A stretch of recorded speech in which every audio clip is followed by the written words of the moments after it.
14 साल में कराची को खंडर बना दिया गया। कराची और सिंध का पैसा चोरी होकर दुबई जाता है। अमरीकी साजिश के तहत हम पर चोरों को मुसल्लत किया गया। चेयरमैन तहरीक इंसाफ इमरान खान का इल्जाम। बारिश तो लाहौर में भी हुई, कराची वाला हाल न हुआ क्योंकि बुज़दार ने जेर जमीन टैंक बनवाए। लोधरा और मुजफ्फरगढ़ में जलसों से खिताब। एहसन इकबाल के साथ पेश आने वाला वाकया, बदतमीजी मानने से इनकार।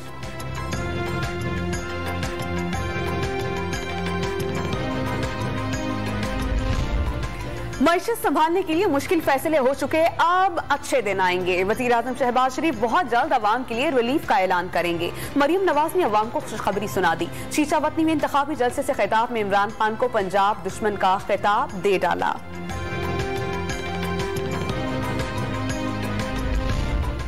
कराची में एक बार फिर धुआंधार बारिश, एक बार फिर सैलाबी सूरत हाल। पौष इलाके हों या कच्ची आबादियां, बारिश का हर इलाके की सड़कों के साथ एक जैसा बर्ताव। डिफेंस, PECHS और शारे फैसल पर जगह जगह तालाब। मलीर, गुलशन हदीद, हुसैनाबाद, नासिमाबाद, PIB कॉलोनी, नागिन चुरंगी, ओल्ड एरिया और कोरंगी समेत कई इलाकों में आफत के मनाजिर। पानी ने सड़कों के साथ घरों का रास्ता भी देख लिया।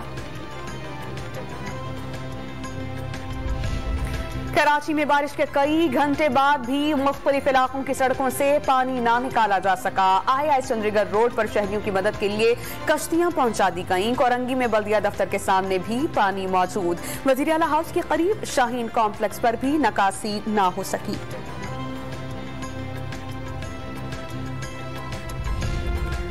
कराची में बारिश का नया अलर्ट। 48 घंटों में नए बादल बरसेंगे। 14 से 18 जुलाई तक एक और सिस्टम तूफानी बारिशें बरसाएगा।